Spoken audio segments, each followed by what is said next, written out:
Hello guys, welcome back and you're watching your medicine channel MMS, which makes medicine simple. Yes friends, medicine is fun if you make it simple. So in our previous lecture, we have discussed about the pathophysiology of rheumatoid arthritis from our rheumatology series, and today we will talk on the diagnosis of rheumatoid arthritis, right? So as we already know that we have one rheumatoid factor, that is an IgM against the Fc portion of IgG, and here is the picture of one of my beautiful patients Simran, who is having rheumatoid arthritis, right? So basically the diagnosis of rheumatoid arthritis is based on the pattern recognition, right? So what is that pattern?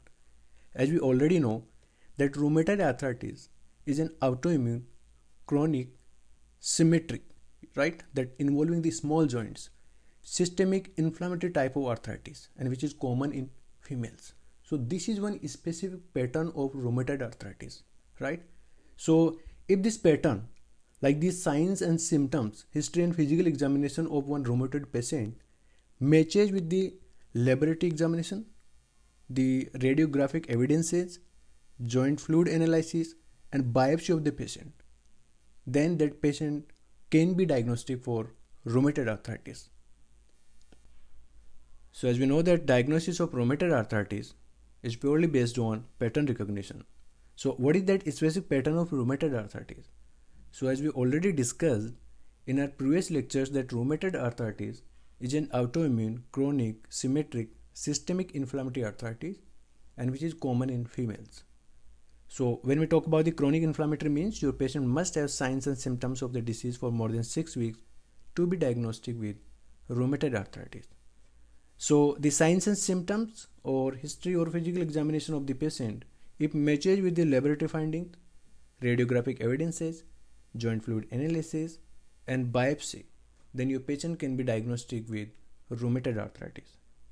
Also, American College of Rheumatology ACR and European League Against Rheumatism EULAR, they collaboratively revised the 1987 ACR classification criteria for rheumatoid arthritis in an effort to improve the early diagnosis. And in this revised criteria, patient yields a score of 0 to 10, and if patient is having a score of 6 and more, then he is having definite rheumatoid arthritis. So now in this slide we will talk about the revised criteria given by the American College of Rheumatology and European League Against Rheumatism for the early diagnosis of rheumatoid arthritis. So this revised criteria largely based on the joint involvement, serology, acute phase reactant, and duration of symptoms. So first we will talk about the joint involvement. So if your patient is having involvement of one large joint, be it shoulder, elbow, hip, knee and ankle, the scoring is 0. 2 to 10 large joints, the scoring is 1. For 1 to 3 small joints, be it MCP, PIP, IP, MTP wrist, the scoring is 2. For 4 to 10 small joints, the scoring is 3. For more than 10 joints, and out of these 10 joints, at least one should be a small joint, then the scoring will be 5. Serology. If patient is negative for rheumatoid factor and negative for ACPA, AntiCCP antibody, the scoring is 0. Patient is having low positive rheumatoid factor and low positive AntiCCP antibody, then the scoring is 2. And if patient is having high positive rheumatoid factor and high positive AntiCCP antibody, then the scoring is 3. Now we will talk about the acute phase reactants. If patient is with normal CRP and ESR, the scoring is 0. If patient is with abnormal CRP and ESR levels, then the scoring is 1. And lastly, duration of symptoms. If patient is having the disease signs and symptoms for less than 6 weeks, then the scoring is 0. If it's for more than 6 weeks and 6 weeks, then the scoring is 1. So as per this new revised criteria, if patient is having the score of 6 and more, then the patient is definitely diagnostic for rheumatoid arthritis, right?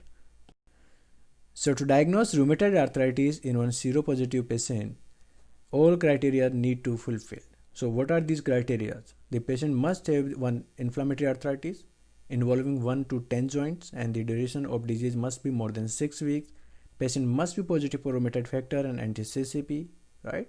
and also patient will be there with elevated levels of ESR and CRP, the inflammatory markers. So if patient is fulfilling all these criteria, then definitely he is having seropositive arthritis. So now let's talk about something very important when we talk about the diagnosis of rheumatoid arthritis. So first we will talk about the rheumatoid factor, which is present in almost 80% of rheumatoid patients. Remember, this is an IgM against the Fc portion of IgG, as we discussed in our previous lectures, and it becomes cryoglobulin on cooling. Since this is an IgM against the Fc portion of IgG, so there is formation and deposition of immune complexes, and these immune complexes, they activate the complement cascade, especially C5a, and leads chemotaxis, inflammation, and then causes inflammatory arthritis, lupus nephritis, and immune complex induced vasculitis. That's why this is type 3 hypersensitivity here, right? So please take a note that rheumatoid factor is present in almost 80% of patients. So this is highly sensitive but less specific for rheumatoid arthritis. Also, patients with high serum rheumatoid factor levels have worse prognosis, joint destruction, though it's not correlated with the disease activity and prognosis. So after rheumatoid factor, we will talk about the anti-CCP antibodies, also termed as ACPA, anti-citrullinated peptide antibodies, mean antibody against the citrullinated proteins like fibrin and filargin. So anti-CCP antibodies are highly specific but less sensitive than rheumatoid factor and present in almost 70% of patients with rheumatoid arthritis. Also, it's an excellent test to screen patient at risk for rheumatoid arthritis, so please take a note of this and correlate with the disease activity. Patients positive with anti-CCP have more joint destruction as compared to normal population and also experience worse prognosis like rheumatoid factor. If patient has positive anti-CCP and joint pain but no inflammation, means your patient is at risk to develop rheumatoid arthritis or about to have rheumatoid arthritis. So in this condition, early intervention is needed to prevent and to treat the signs and symptoms of your patient. So now we will talk about the laboratory features in one rheumatoid patient. So since we know that rheumatoid arthritis is an autoimmune inflammatory systemic type of arthritis. Autoimmune means patient is having autoantibodies. So as we already discussed about the serum rheumatoid factor, which is sensitive and present in almost 80% of rheumatoid patients. Anti-CCP antibodies, these are specific and present in almost 70% of patients and useful for distinguishing the rheumatoid arthritis from other rheumatoid disorders. And a patient is positive for rheumatoid factor or anti-CCP, that has prognostic value. And lastly, ANA.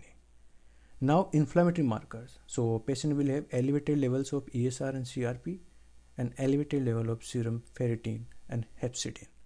CBC. As we already discussed, when we talk about the hematologic abnormalities in rheumatoid arthritis, patient will have anemia, and that is normocytic normochromic type. Also leukocytosis and also elevated levels of D dimer, which are associated with the deep vein thrombosis, DVT. So now after the laboratory features, we will talk about the joint fluid analysis or synovial fluid analysis in one rheumatoid patient. So normally the synovial fluid is transparent in clarity, clear in color, high in viscosity, having less than 200 WBC, and out of that less than 25% PMS, polymorphonuclear cells.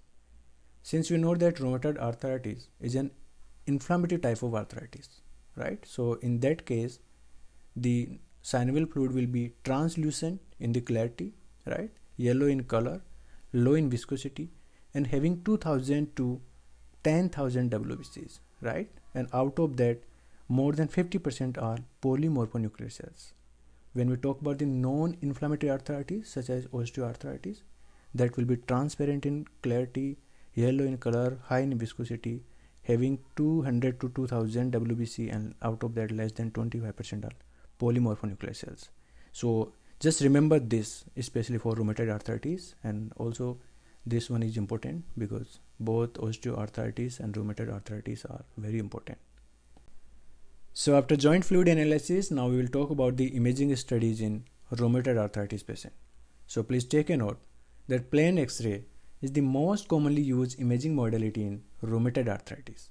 Though it's limited to visualization of bony structures only.